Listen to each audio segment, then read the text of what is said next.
ಆ, ಬಾಗಲಕೋಟ್ನಲ್ಲಿ ಕೇವಲ ಲಿಂಗಾಯತರಷ್ಟೇ ಅಲ್ಲ, ಎಲ್ಲರ ಬೆಂಬಲ ಇವತ್ತು ಸಹ ಕಾಂಗ್ರೆಸ್ ಪಕ್ಷಕ್ಕಿದೆ. ಹೀಗಾಗಿ ಮೇಟಿಯವ್ರ ಮೇಲೆ ಅನುಕಂಪನೂ ಕೂಡ ಇದೆ. ಒಬ್ಬ ಸರಳ ಸಜ್ಜನ ವ್ಯಕ್ತಿ, ಹಿರಿಯ ವ್ಯಕ್ತಿ ಅಂತೇಳಿ ಅವರು 5 ವರ್ಷ ಪೂರೈಸಬೇಕಾಗಿತ್ತು.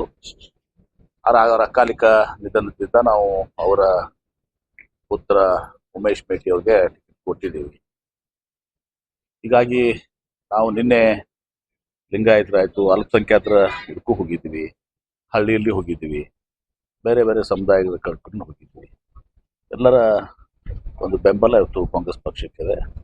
ನಿಶ್ಚಿತವಾಗಿ ನಾವು 100ಕ್ಕೆ 100 ಇವತ್ತು ಬಾಗಲಕೋಟೆ ಮತ್ತು ದಾವಣಗೆರೆಯನ್ನ ನಾವು ಗೆಲ್ತೀವಿ. ಸರ್, ಒಂದ್ ಕಡೆ ಎತ್ತಳದ ಉಚ್ಚಾಟನೆ ಮಾಡಿದ್ದಾರೆ, ಚರಂತಿ ಮಠ ಋಣ ನನ್ನ ಮೇಲಿದೆ, ಅವ್ರಿಗೆ ಕಷ್ಟ ಕಾಲದಾಗ ಹೆಲ್ಪ್ ಮಾಡಿದ್ದಾರೆ, ನಾನು ಅವ್ರಿಗೆ ಪ್ರಚಾರ ಮಾಡ್ತೀನಿ ಅಂತ ಹೇಳ್ತಾರೆ.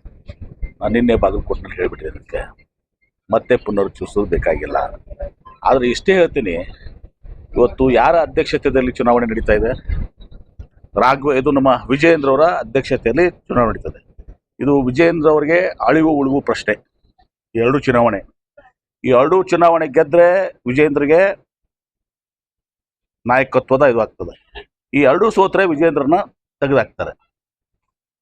ಈ ಯತ್ನಾಳ್ ಅವ್ರಿಗೆ ವಿಜಯೇಂದ್ರನ ತೆಗೆಯೋದು ಅಥವಾ ವಿಜಯೇಂದ್ರನ ಇದು ಬಳಸೋದು, ಕ್ರೆಡಿಟ್ ಯಾರಿಗೆ ಹೋಗ್ತದೆ? ಇದು ವಿಜಯೇಂದ್ರ ಅವ್ರಿಗೆ ಹೋಗ್ತದೆ.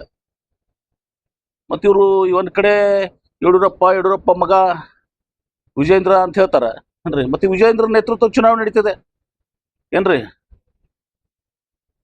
ಅವ್ರಿಗೆ ವಿಜಯೇಂದ್ರನ್ ತೆಗಿಬೇಕಾಗಿದೆ ಯತ್ನಾಳ್ ಅವ್ರಿಗೆ ಇದೊಂದು ಅವಕಾಶ. ಈ 2 ಸೋತ್ರೆ ವಿಜಯೇಂದ್ರನ್ ತೆಗಿತಾರೆ. ಮತ್ತು ವಿಜಯೇಂದ್ರನ್ ಉಳಿಸೋ ಕೆಲಸ ಅವ್ರು ಮಾಡ್ತಿದ್ರೆ ಬಹುಶಃ ಅವ್ರಿಗೆ ಏನಾಗಿದೆ, ಯತ್ನಾಳ್ ಅವ್ರಿಗೆ ಪ್ರಚಾರ ಮಾಡಿ ಹಂಗೆ ಹಿಂಗೆ ಮಾಡ್ಕೊಂಡು ಮತ್ತೆ ವಾಪಸ್ ಬಿಜೆಪಿಗೆ ಹೋಗುವಂತ ಇದು. ಸುಮ್ಮನೆ ಮೇಲೆ ಅವ್ರಿಗೆಲ್ಲ ಮಾತಾಡ್ತಾರೆ, ಹಂಗೆ ಹಿಂಗೆ ಅದು ಅಂತೆಲ್ಲ ಹೇಳ್ತಾರೆ. ಏನು ಅದು ಒಳಗಡೆ ಇದೆಲ್ಲ ಚುನಾವಣೆ ಪ್ರಚಾರ ಮಾಡಿ, ನಾ ಪ್ರಚಾರ ಮಾಡೀನಿ, ನಾನು ವಾಪಸ್ ತಗೋರಿ ಅಂಥೇಳಿ ಕೈ ಒಡ್ಡುವಂಥ ಕೆಲಸ ಮಾಡ್ತಾ ಇದ್ದಾರೆ.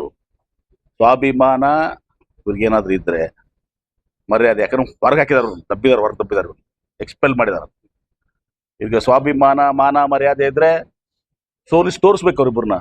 ಮತ್ತು ವಿಜೇಂದ್ರ ನೇತೃತ್ವದಲ್ಲಿ ಚುನಾವಣೆ ಮಾಡ್ತಾರಂದ್ರೆ, ಅಥವಾ ವಿಜೇಂದ್ರನ ಉಳಿಸೋ ಕೆಲಸ ಅವ್ರು ಮಾಡ್ತಾರಂದ್ರೆ ಮಾಡ್ಲಿ.